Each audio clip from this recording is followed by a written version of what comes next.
안녕하세요. 예.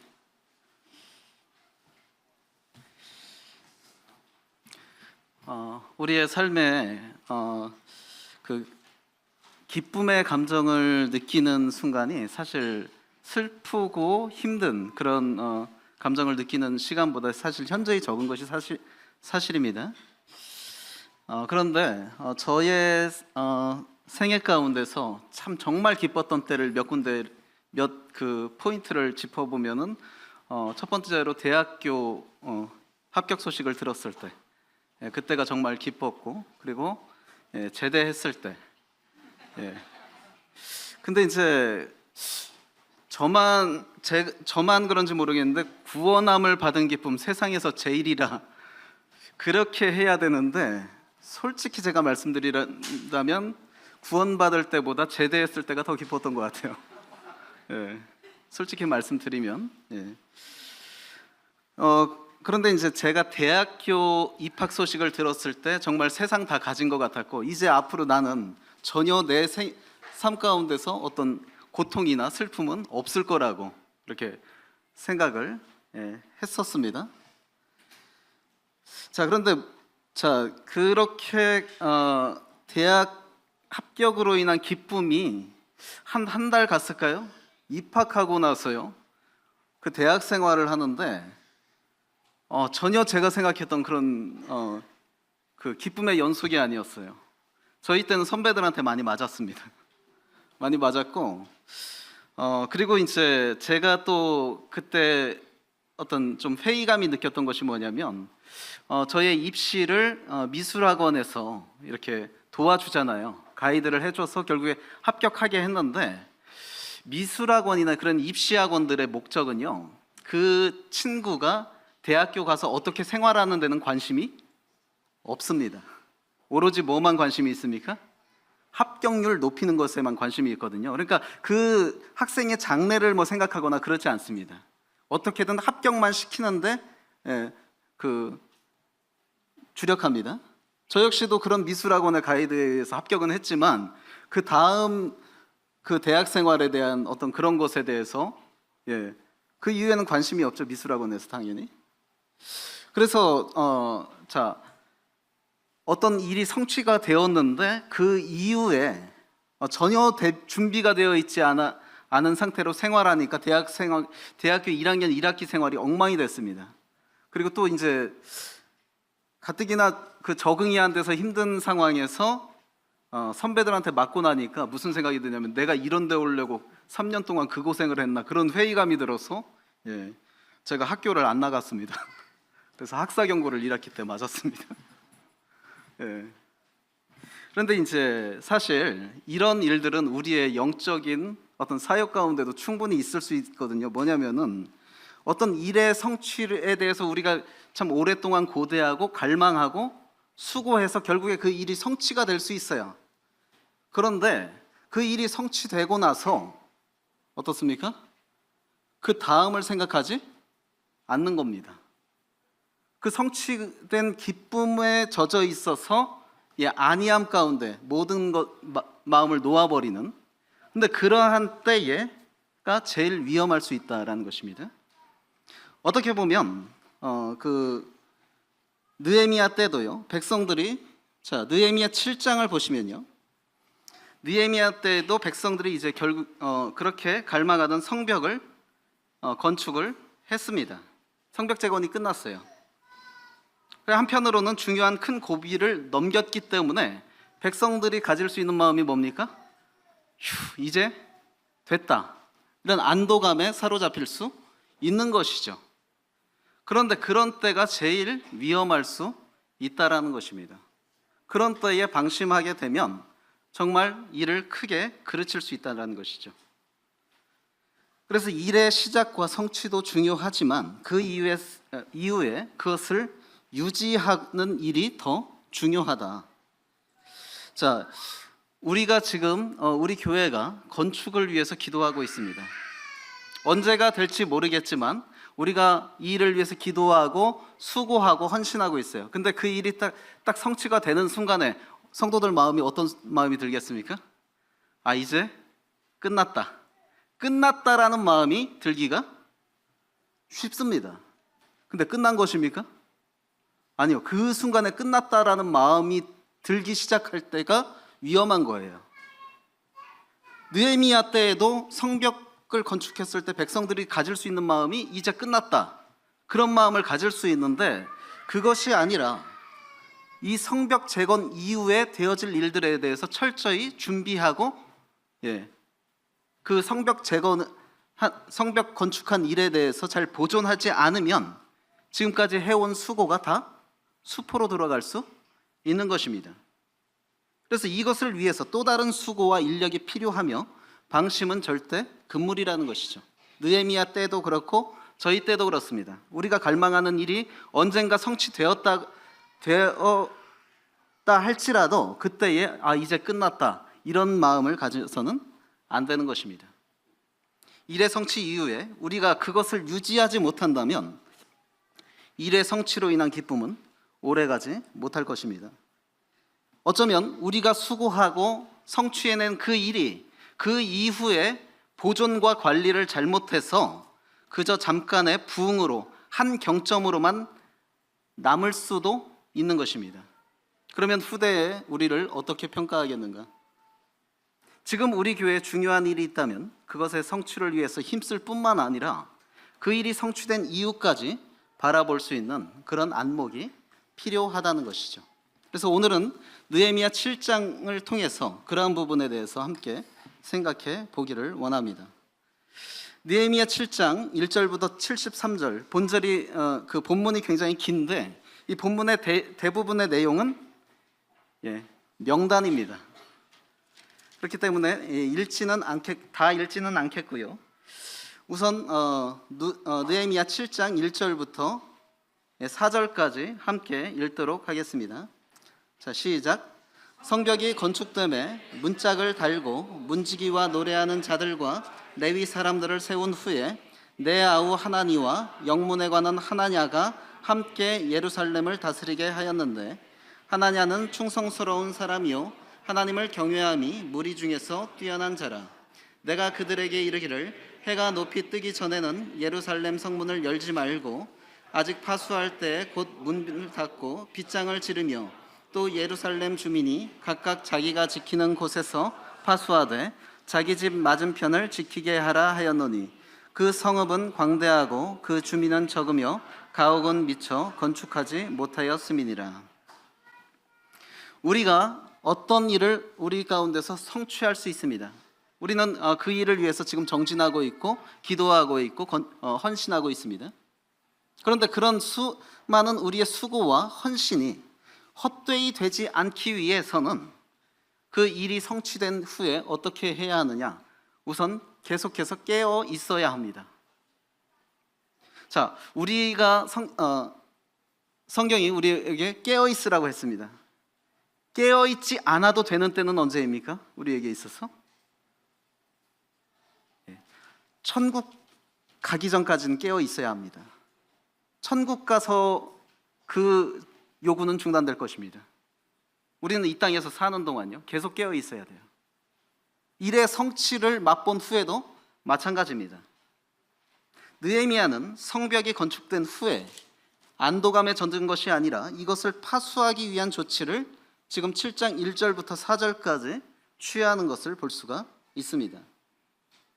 우리는 성취된 기쁨에 젖어 있을 수 있어요. 어떤 일이 성취가 되면 한동안 그 성취된 기쁨을 만끽하면서 거기에 머물러 있을 수가 있습니다. 그런데 우리가 어떤 사역을 성공적으로 마쳤다고 해서 사탄이 우리를 회방하는 것을 포기할까요? 사탄은 우리를 공격하는 것을 포기하지 않습니다. 사탄은 자신이 그 스스로가 하나님 앞에서 패배자인 것을 알고 있습니다.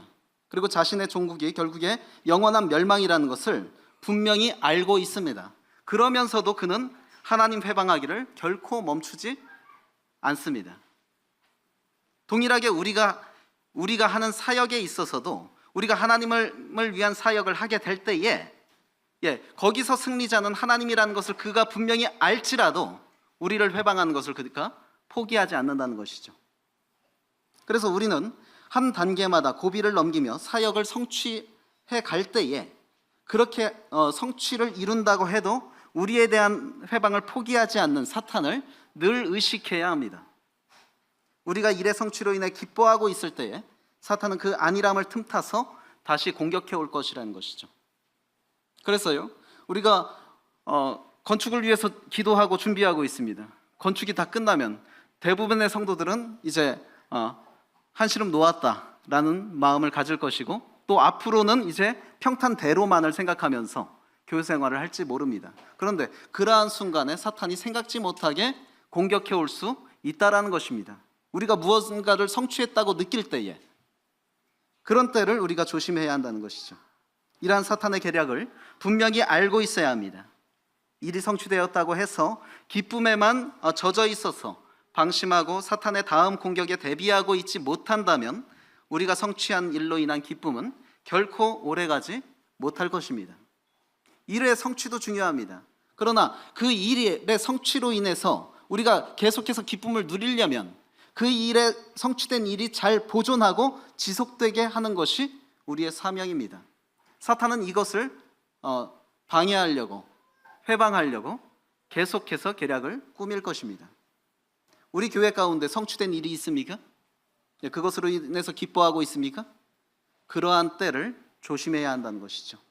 그러한 때에 깨어있지 않게 될 때에 생각지 못한 사탄의 공격으로 인해서 우리의 모든 수고가 수포로 돌아갈 수 있다라는 것입니다. 그래서 우리는 성취된 기쁨에만 젖어 있어서는 안 될 뿐만 아니라 일의 성취 이후의 일을 돌아봐야 합니다. 우리는 일이 성취된 이후의 일에 대해서 어떤 일이 벌어질 것인가에 대해서 예측하고 고민하고, 또 그것에 대한 해결책을 미리 방비하지 않으면 계속해서 반복해서 말씀합니다만 우리의 수고가 헛되어질 수 있다. 우리가 이 땅에서 살아가는 동안 이 고민은 멈출 수가 없는 것입니다. 그렇기 때문에 우리는 일이 성취된 후에 먼저 고민해야 하는 것은 필요한 일이 무엇인지를 살펴야 한다는 것이죠. 느헤미야는 성벽이 건축된 이후에 성벽이 건축하고서 안일함에 젖어 있는 것이 아니라 적들의 공격을 염두하고 있었고, 그로 인해서 성벽을 파수해야 할 필요성을 느끼고 있습니다. 우리 역시 일의 성취 이후에 안주할 것이 아니라 더욱더 긴장감으로 그 이후에 필요한 일이 무엇인지를 잘 분별해야 합니다. 이것이 첫 번째입니다. 성취된 후에 필요한 일이 무엇인가? 성취됐어, 끝났어, 이것이 아니라, 그래서 지금 성취한 이 일을 어떻게 유지하고 보존할 것인지를 생각해야 할 것입니다. 특별히 이 일의 성취 가운데 사탄이 우리를 어렵게 할 수 있는 일이 무엇인지를 분별하여 그 일을 사전에 예방하고 대비할 수 있는 그런 자세가 필요합니다. 선견지명이라는 말이 있죠. 선견지명이 뭡니까? 앞으로의 일을 미리 내다볼 수 있는 그런 현명한 안목을 말합니다. 그런데요, 이 선견지명을 발휘하는 이 일에 대해서 그 당대에는 사람들의 인정을 못 받는 경우가 많습니다. 제가 어떤 정치적인 발언을 하려고 하는 것이 결코 아니고, 어떤 누군가를 추종하려고 하는 말이 결코 아닙니다. 지금 고속도로 없으면 살 수 있습니까? 없습니까? 우리나라? 살 수 없죠? 그런데 그 경부고속도로를 깔 때 그 국민들과 정치인들이 찬성했을까요? 반대했을까요? 엄청나게 반대했습니다. 무슨 소리냐? 지금 절대 빈곤에 시달리는 국민들은 피죽도 못 먹고 있는 상황에서 그 경부고속도로를 왜 까느냐? 많은 반대를 받았습니다. 그런데 지금 그거 없으면요, 어떻습니까? 우리의 삶이 결코 윤택하지가 않을 것입니다. 이처럼요, 선견지명을 발휘해서 어떤 일을 추진할 때에 거기에 대해서 인정받지 못하는 경우가 상당히 많습니다. 그러니까 교회 안에서도요, 앞선 리더들이 선견지명을 발휘해서 어떤 일을 추진할 때 성도들은 납득이 안 될 수 있어요. 지금 왜 그 일을 하는가? 그렇게 해서 시간과 그런 인력을 소비해야 되는가? 그런 생각을 할 수 있어요. 성도들이 화답이 안 될 수 있습니다.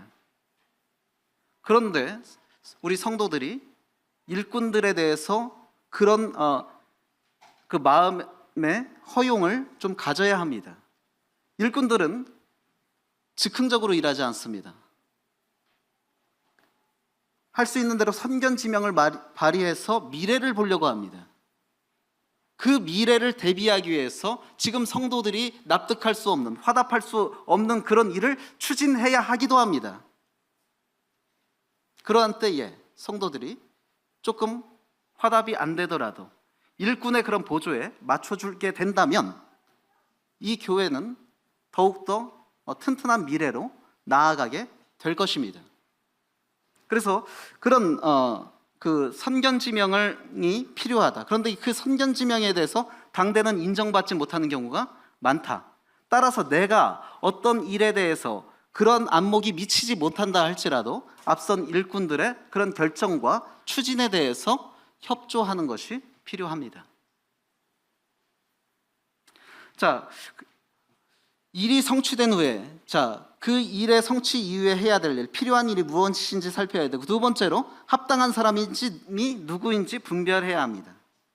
지금 느헤미야가 성벽을 건축한 후에 이 일을 파수하는데 세운 사람이 누군가 보면요, 7장 2절에 내 아우 하나니와 영문의 관원 하나냐가 함께 예루살렘을 다스리게 하였는데 하나냐는 충성스러운 사람이요 하나님을 경외함이 무리 중에서 뛰어난 자라. 자, 일이 성취된 후에 이 일을 보존하고 지속하는 것이 중요하다고 그랬습니다. 그러면 이렇게 하기 위해서 필요한 일이 무엇인지 살필 뿐만 아니라 그에 따른 합당한 사람이 누구인지를 또 분별해야 합니다. 느헤미야는 그렇게 했습니다. 특히 하나니는 어떤 사람이었는가? 느헤미야가 술관원으로 있을 때에 예루살렘의 환란과 형편을 느헤미야에게 보고한 사람입니다.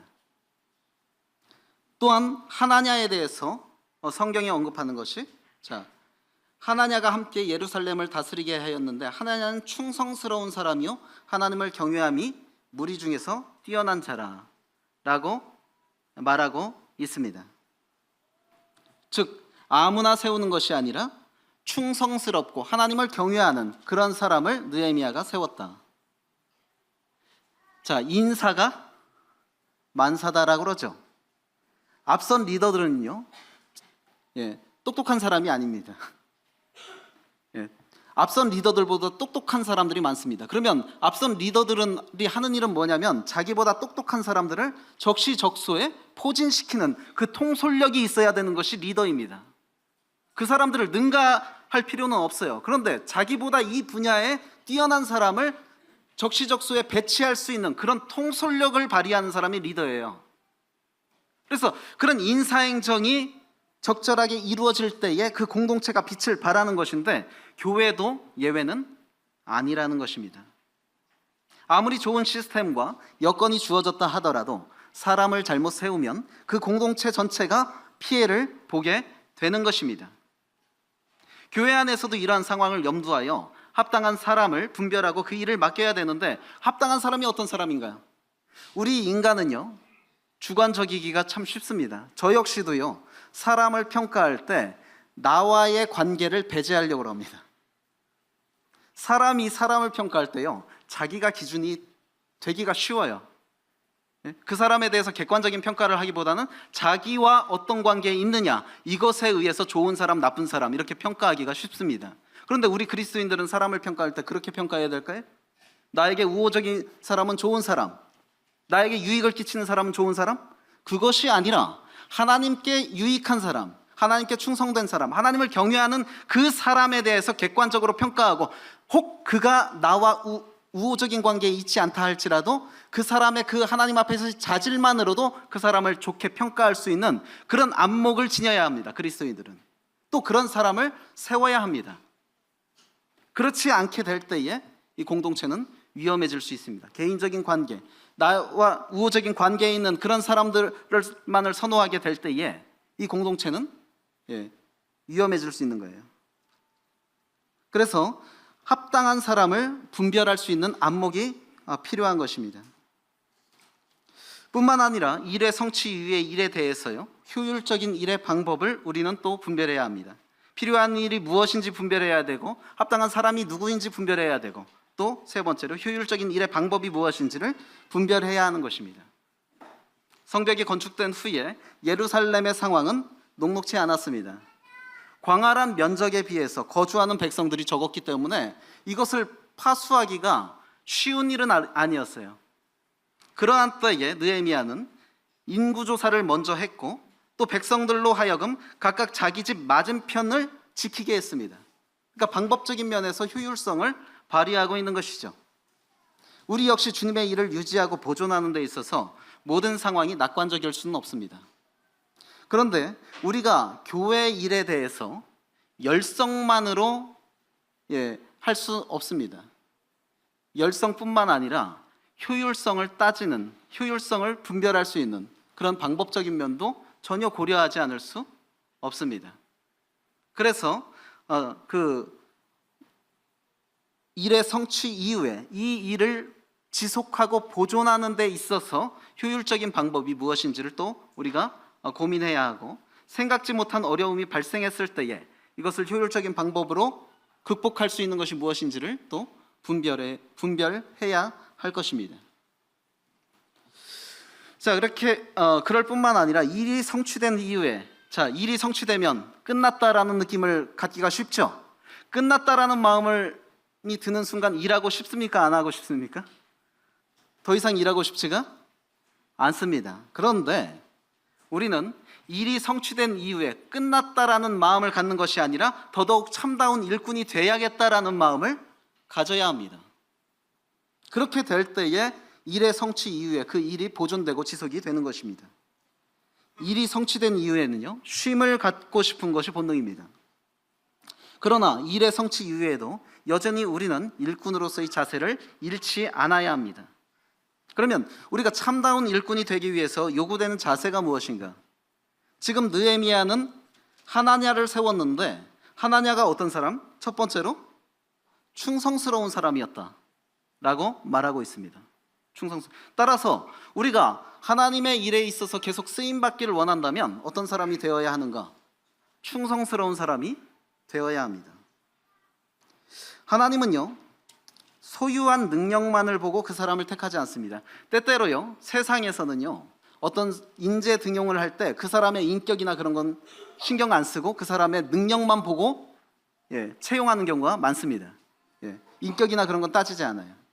그러나 하나님 안에서는 결코 그렇지 않습니다. 저는 감사한 것이요, 저보다 편집일 디자인 잘하는 사람이 대한민국에 얼마나 많습니까? 많죠? 많은데, 그런 사람마다 하고 하나님께서 저를 편집일에 사용해 주고 계십니다. 만약에 능력만을 고려했다면 하나님은 저를 사용하시면 안 돼요. 능력만을 고려했다면 저보다 훌륭한 그런 사람들이 많기 때문에 그런 사람들을 사용해야 되죠. 근데 하나님은 그렇지 않습니다. 하나님은 능력만을 보는 것이 아니라 뭘 보십니까? 충성도를 보십니다. 일을 맡기는 데 있어서 충성도. 바울이 하나님께 왜 어떻게 해서 택함 받느냐? 나를 충성되이 여겼다. 하나님께서 바울이 예수님 믿는 사람을 핍박하는데도 불구하고 왜 바울을 택하셨는가? 그 바울의 열성, 충성도는 방향만 틀어주면 하나님께 유익한 것이었거든요. 그렇기 때문에 바울을 충성되이 여겨서 비록 핍박자였지만 그 바울을 선택하고 그렇게 위대한 일을 하게 하셨던 것입니다. 충성이란 어떤 모습일까요? 충성스럽다. 여러 가지로 표현할 수 있겠지만 첫 번째로 충성은 지속적인 자세입니다. 열정이 타올랐을 때는 적극적으로 일하다가 열정이 식으면 소극적으로 변하는 이런 모습은 충성된 모습이 아닙니다. 일이 성취되기 전에는 열심히 하던 자가 일이 성취된 이후에는 안일하게 변하는 이러한 모습을 충성된 모습이 아닙니다. 이러한 모습을 경계해야 돼요. 우리가 추구하는 어떤 일이 있을 수 있습니다. 그 일이 성취가 됐어요. 그럼 그 성취되기 전까지는 열심히 일했다가 성취된 이후에는 나태한 어떤 모습을 보인다면 그것이 충성스러운 모습일까요? 그렇지 않습니다. 일이 성취되기 전이나 일이 성취된 이후에 계속해서 지속적인 모습을 보이는 것이 충성된 사람의 모습입니다. 또한 충성은 어떠한 환경에서도 한결같은 것을 말합니다. 환경을 탓하면요, 일하지 않을 이유가 많습니다. 우리는 여호수아가 했던 고백을 볼 수 있는데, 여호수아 14장 8절에 나와 함께 올라갔던 내 형제들은 백성의 간담을 높게 하였으나 나는 내 하나님 여호와께 충성하였으므로 라는 표현을 하고 있습니다. 12명의 정탐꾼을 가나안 땅에 보냈습니다. 돌아온 정탐꾼들이 어떤 보고를 했느냐? 10명은 부정적인 보고를 했습니다. 우리 그 땅 차지 못한다. 우리 그 땅 점령하지 못한다. 우리는 메뚜기 같다. 거민들에 비하면 메뚜기 같은 사람들이다. 자, 이렇게 해서 백성들을 낙심케 했습니다. 그러나 갈렙과 여호수아는 우리가 정탐한 그 땅은 심히 아름다운 땅이다. 가서 취하자. 하나님이 우리와 함께 하신다. 이렇게 했어요. 즉 그들은 상황에 굴복하지 않았습니다. 상황에 굴복하지 않고 하나님의 약속을 의지했습니다. 자, 이러한 그들의 모습에 대해서 성경이 평가하기를 충성하였다라고 평가하고 있습니다. 환경을 바라보며 낙심했던 10명의 정탐꾼들과 달리 상황과 형편에 굴하지 않고 한결같은 모습을 보였던 여호수아의 모습을 성경은 충성된 모습이라고 언급하고 있습니다. 좋은 여건과 상황에서 열심히 일할 수 하는 것은요, 누구나 할 수 있어요. 또 안 하면 이상한 거죠. 좋은 여건과 상황 속에서. 그러나 결국 충성도는 좋은 여건에서 보여질까요? 악조건에서 보여질까요? 악조건에서 보여지는 것이 충성도입니다. 교회가 참 재밌고 저희 부흥할 때는 교회 열심히 나오고 집회 열심히 참석했는데 교회가 조금 어려워지니까 교회 나오기를 소홀하고 교회 일에 소극적이고, 자, 이렇게 하는 건 게 충성스러운 모습이 아닙니다. 충성도는 제가 얘기하지만 충성도는 이 교회가 어려워질 때 보여질 것입니다. 그 사람이 얼마나 충성스러운 사람이었는가. 교회가 어려워졌음에도 그 사람이 교회에서의 자세가 한결같다. 그 사람이 충성된 사람입니다. 그래서 진정한 충성은 어떠한 환경에서도 한결같은 모습, 이것이 진정한 충성이고 그러한 모습을 지니는 것이 충성된 일꾼이라는 것이죠.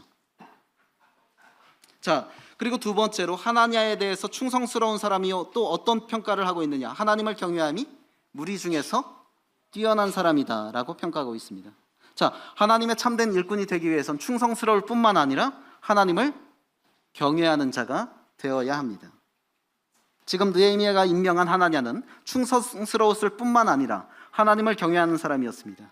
그런데 하나님을 경외하는 사람이다, 그렇게 진술한 것이 아니라 그에 대한 부가 설명은 뭐라고 말하고 있느냐? 하나님을 경외함이 무리 중에서 어떤 사람? 뛰어난 사람. 굉장히 영예로운 평가죠. 자, 하나님이 칭찬하는 사람들 중에요, 차별화된 평가를 받은 사람들이 있습니다. 예를 들어서 모세는 그 온유함이 지면의 모든 사람보다 승했다. 차별화된 평가를 받았죠. 나다나엘은요?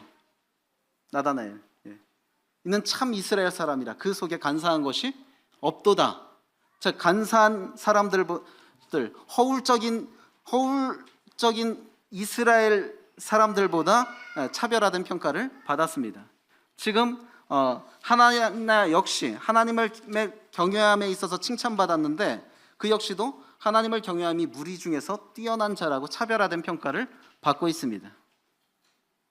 형제자매님들, 나에게 주어질 수 있는 차별화된 평가가 있습니까? 얘는 이것만큼은 모든 사람들보다 뛰어나, 이런 평가를 받을 수 있는 것이 하나님 앞에서 있습니까?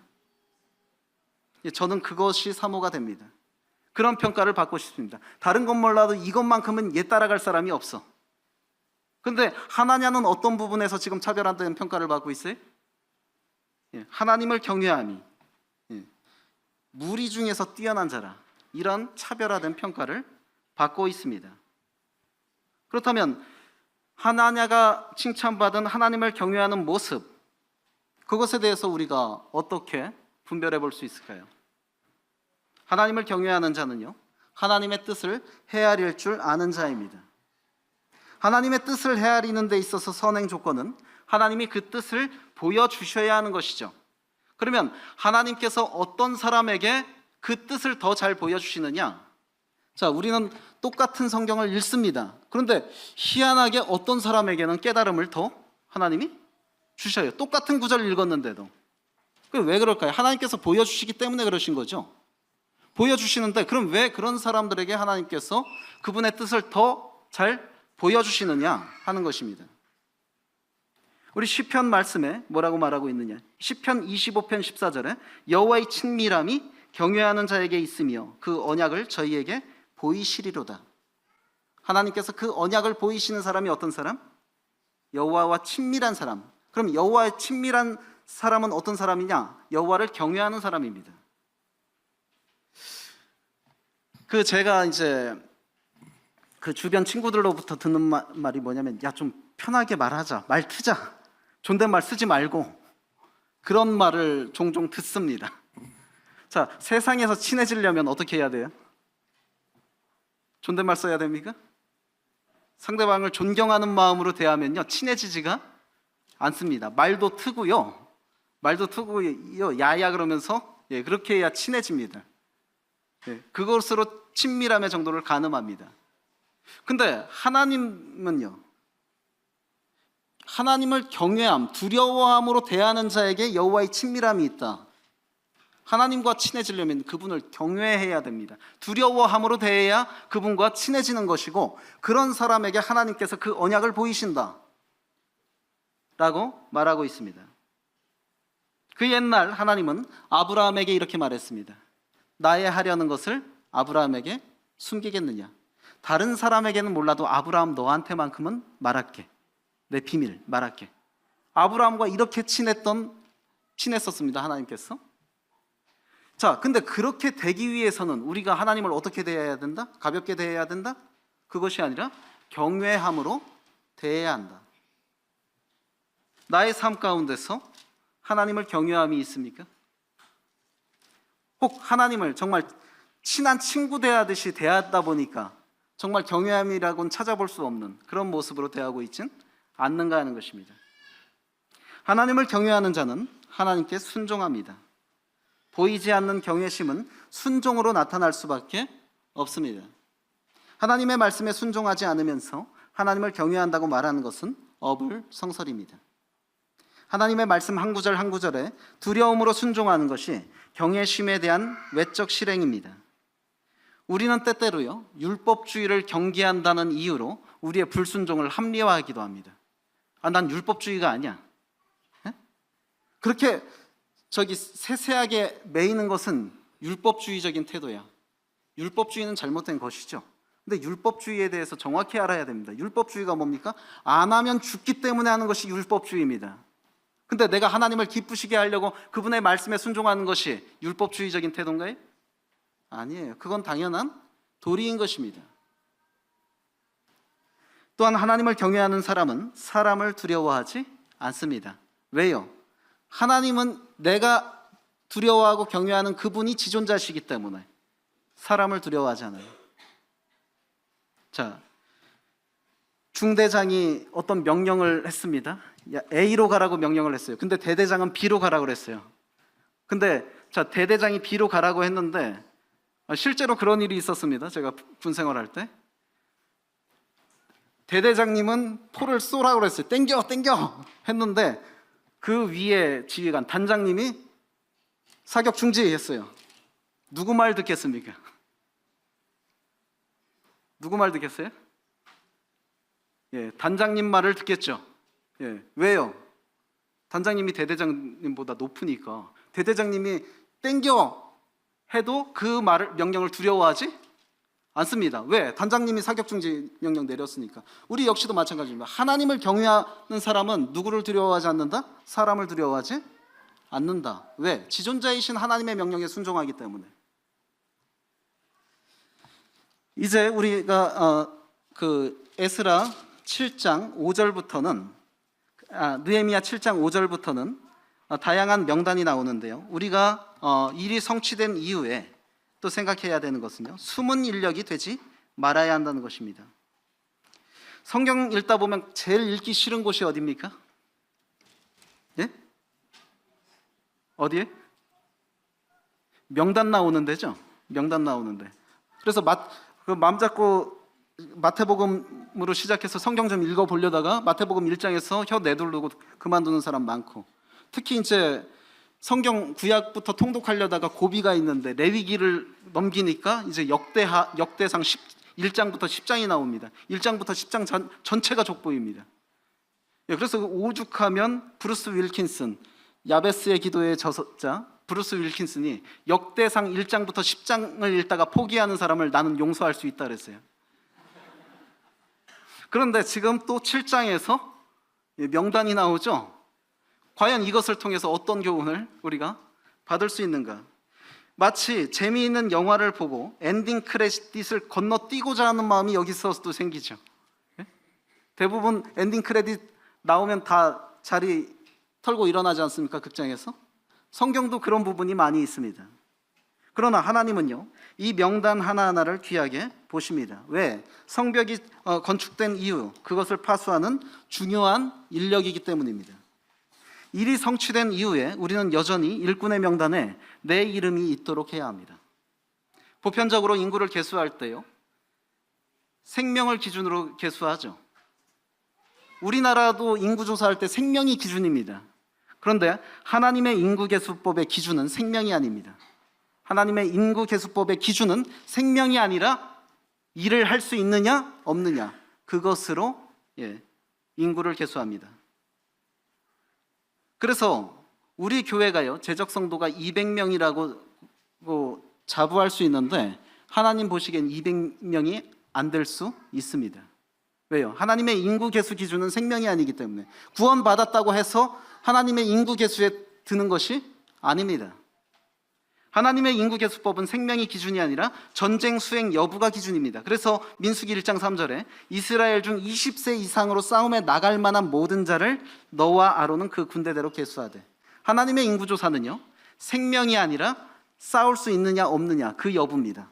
따라서 내가 하나님의 인구 계수에 들기 위해서는 어떤 사람이 되어야 합니까? 단지 구원받은 사람? 그것이 아니라 하나님을 위해서 싸울 수 있는 사람, 그 사람이 되게 될 때에 하나님의 진정한 인구에 포함이 되는 것입니다.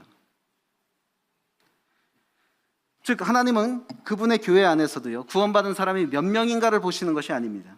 하나님의 일에 동참할 수 있는 사람이 몇 명인가를 보시는 것입니다. 어쩌면 우리보다 작은 교회가 하나님 보시기에는 우리보다 큰 교회일지 몰라요. 우리보다 구원받은 사람은 적지만 거기에 우리보다 일할 수 있는 사람은 더 많기 때문에 그 교회가 하나님 보시기에 더 큰 교회일 수 있다는 것입니다.